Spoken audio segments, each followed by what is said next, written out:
bahkan cenderung didramatisir. Sakit kepala sedikit, dia katakan, duh kepala saya terasa belah. Padahal kalau belah asli, dia tidak akan merasakan yang lain karena mati. Tulang punggung saya terasa remuk, kalau remuk dikubur.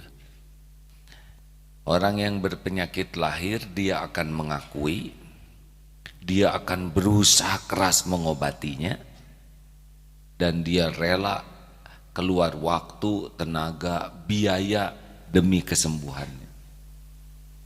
Tapi orang yang berpenyakit hati, dia tidak mau ngaku padahal menderita. Tidak mau ngaku, diberitahu juga marah. Dia akan melawan. Bu, ibu itu sombong. Kata siapa saya sombong? Saudara yang sombong ya. Begitulah. Dia akan cenderung tidak terima dirinya dianggap berpenyakit hati dan melawan. Alih-alih dia mengobati diri, bahkan dia semakin parah penyakitnya. Karena semua jalan untuk mengobati dirinya dia jauhi. Keuntungan orang yang berpenyakit lahir, kalau dia sabar, penyakit lahir itu menggugurkan dosa. Penyakit lahir juga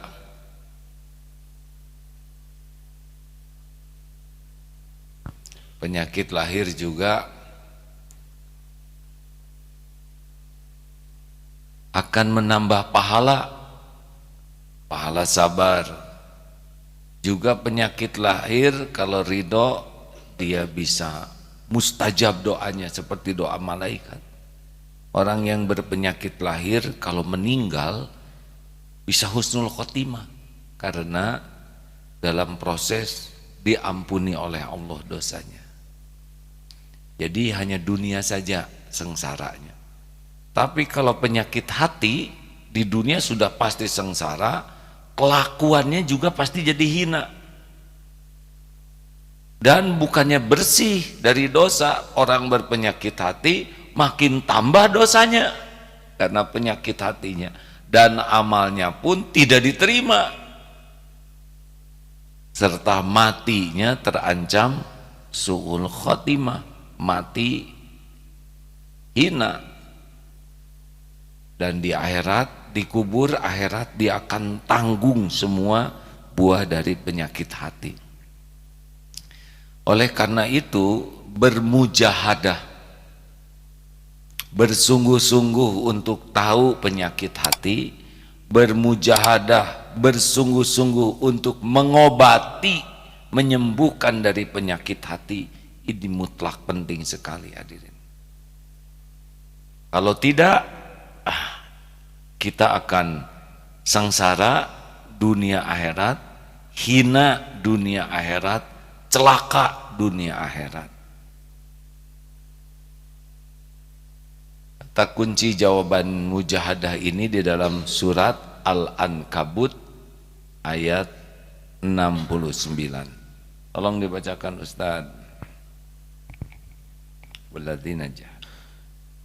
أعوذ بالله من الشيطان الرجيم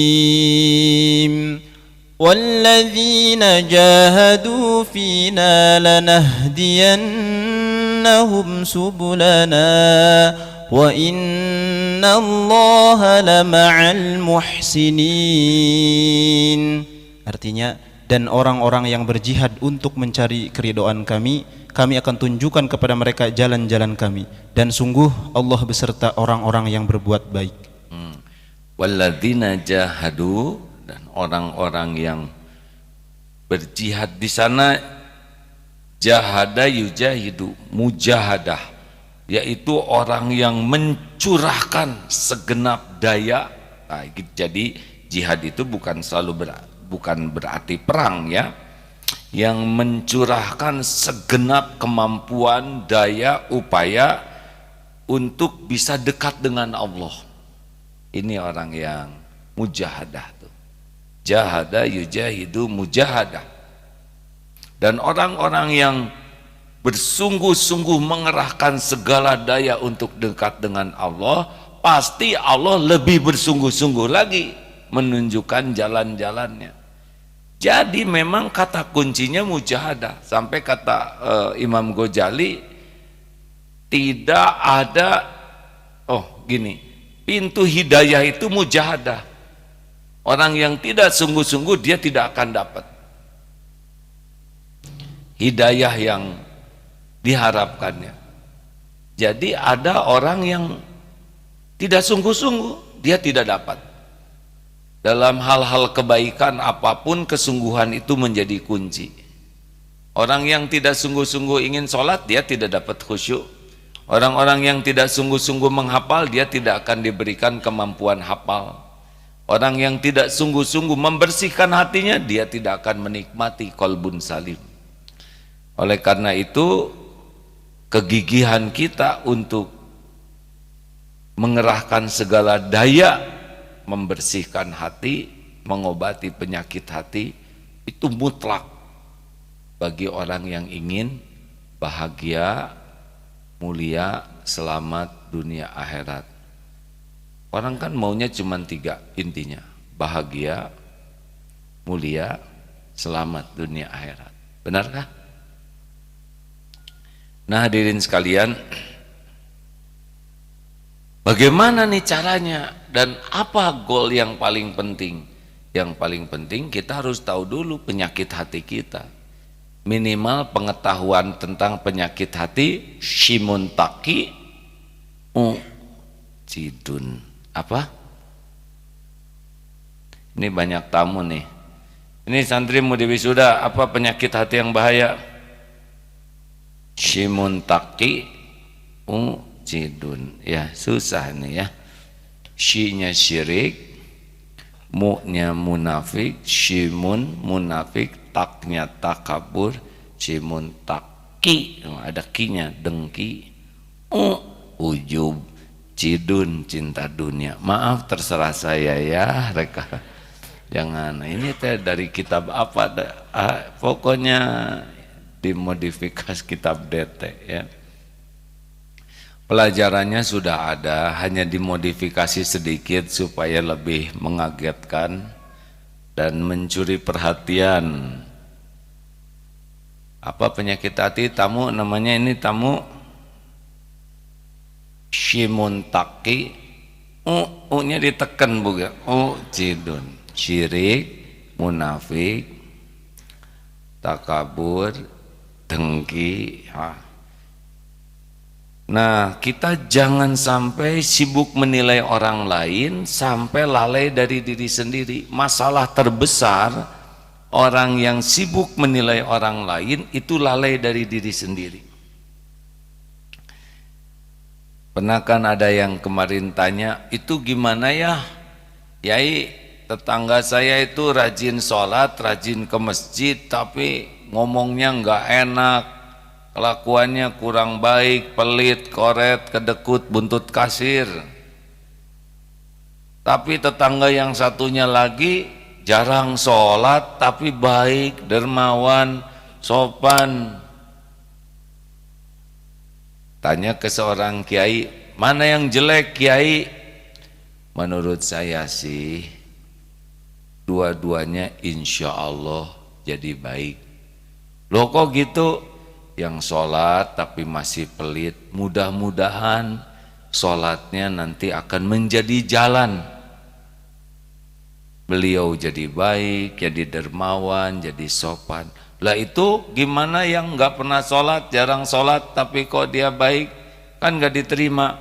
Mudah-mudahan dengan kebaikannya bersedekah, nolong orang, nanti turun hidayah dari Allah, dia jadi orang yang sholat.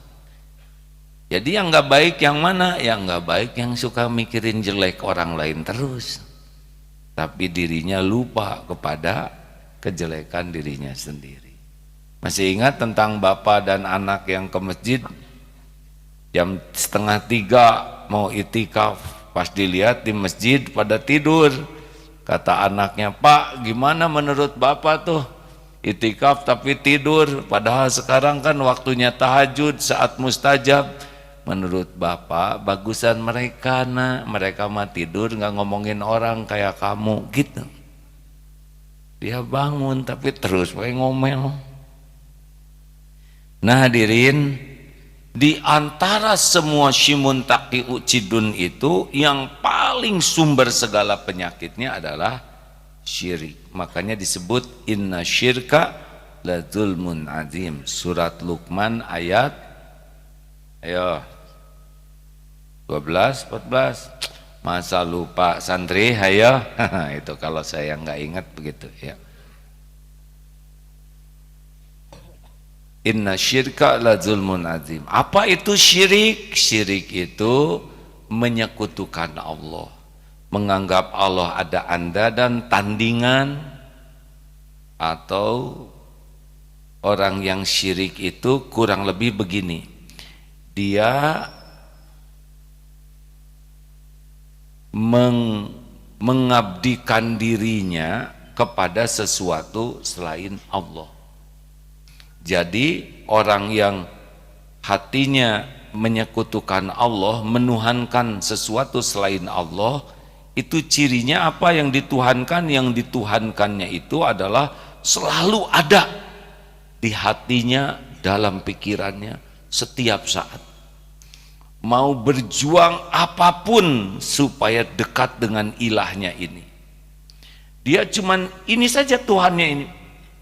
Bisa berupa berhala, bisa manusia, bisa harta, bisa benda, bisa pujian orang, bisa nafsu, syahwat. Termasuk syirik, walaupun syirkul asghar, yaitu orang yang pikirannya itu pujian orang lain, mencari kedudukan di sisi orang, ingin dipuji, ingin dikagumi, itu saja. Dia cari ilmu, dia cari gelar, dia cari harta, dia beli benda, dia apapun tujuannya adalah supaya berkedudukan di hati orang, dipuji, dikagumi. Ini termasuk sudah mengilahkan pujian makhluk. Hati-hati nih hadirin, ini serius ini.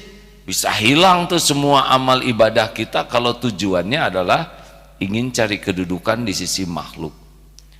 Nah, mujahadah terhadap syirik ini menjadi prioritas utama. Jadi orang yang mengilahkan sesuatu tuh terdominasi hatinya, pikirannya, waktunya untuk si ilah ini nih, ilahnya ini. Dia mau berbuat apapun demi ilah ini, dia ingin selalu dekat dengan ilah ini, dia tidak mau jauh dari ilah ini, dia cinta, dia berkorban apapun demi ilah ini, dia sedih kalau jauh. Pokoknya ilahnya ini siapa? Kalau la ilaha illallah, sah tauhidnya, bahagia dia. Kalau Tuhannya adalah Allah, yakin bahagia. Kenapa bahagia? Karena Allah yang menurunkan bahagia.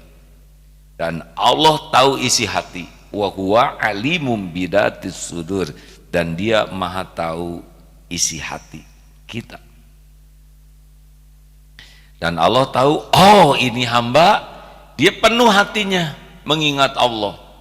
Ini hamba bahagianya hanya bersama Allah, pikirannya ke Allah, hatinya ke Allah, tubuhnya ke Allah, dia berkorban untuk Allah. Allah pasti tahu, tidak ada yang tidak diketahui oleh Allah. Dan Allah turunkan huwallazi anzala sakinah. Ar-Ra'd ayat 28. Allah tahu ini hati seseorang ingat kepada Allah, inilah hadiah dari Allah. Alladzina amanu wa tatma'innu qulub. Padahal Ustaz, kita simak ya. A'udzu billahi minasy syaithanir rajim.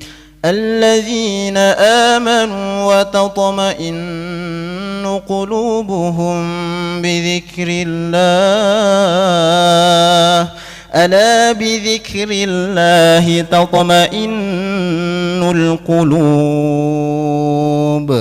Yaitu orang-orang yang beriman dan hati mereka menjadi tentram dengan mengingat Allah. Ingatlah, hanya dengan mengingat Allah hati menjadi tentram. Tenang bacanya, tenang. Alladzina amanu wa tatma'innul qulubuhu Bidzikrillah. bidzikrillah. Bacanya tenang. Alladzina amanu wa tatma'innu qulubuhum bidzikrillah. Ala bidzikrillahi tatma'innul qulub.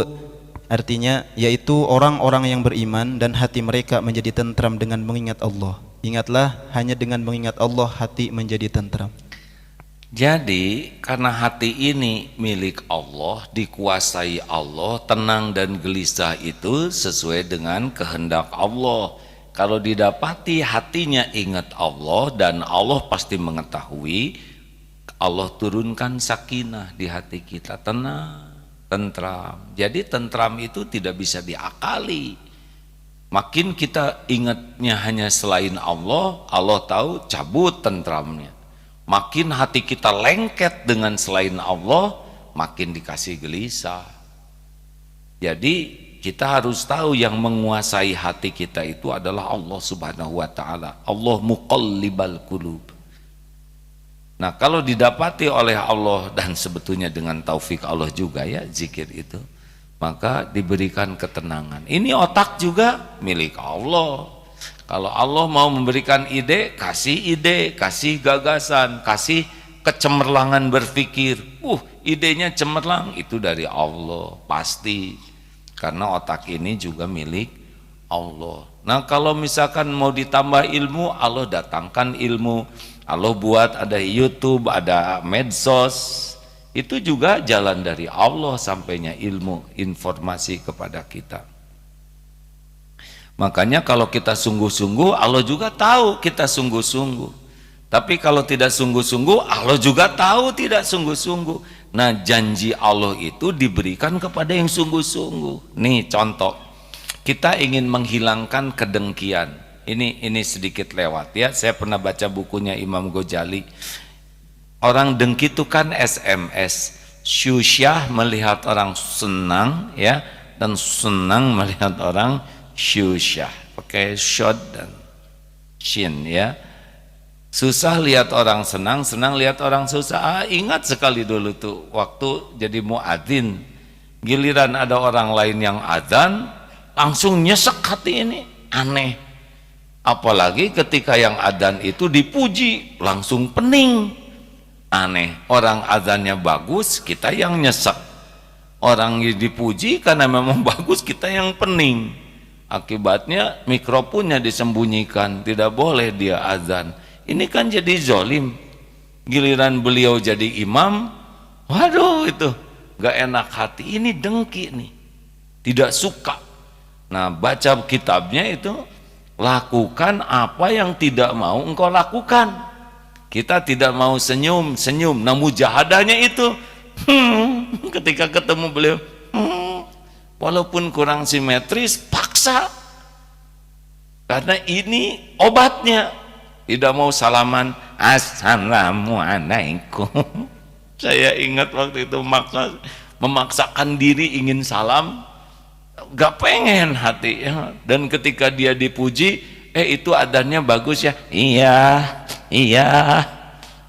dukung pujian kepada dia. Karena saya tidak mau hidup jadi pendengki. Masa tiap ke masjid gak enak, dan tiap beliau ngimamin saya hatinya gelisah, kan kacau ini hadirin. Bahkan wudhu juga nggak mau di masjid karena ada dia di tempat wudhu itu. Untung Allah tuh ngirim buku itu lewat tukang dagang sehingga saya tahu bahwa saya ini pendengki. Nah, ingin sembuh karena orang yang dengki itu dia yang zolim, dia yang sengsara, pahalanya habis seperti api membakar kayu. Nauzubillahi min zalik. Dan iblis itu lebih duluan taat ke Allah, kenal ke Allah, jadi dikutuk gara-gara dengki kepada Nabi Adam. Kabil Habil, pembunuhan pertama itu terjadi karena dengki.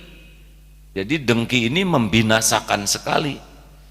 Nah, waktu itu takut tuh dengan kedengkian, akhirnya lakukan. Nah mau azan, sudah nih mau azan, ternyata beliau datang, silakan Ustad, dikasihin tuh mikrofonnya.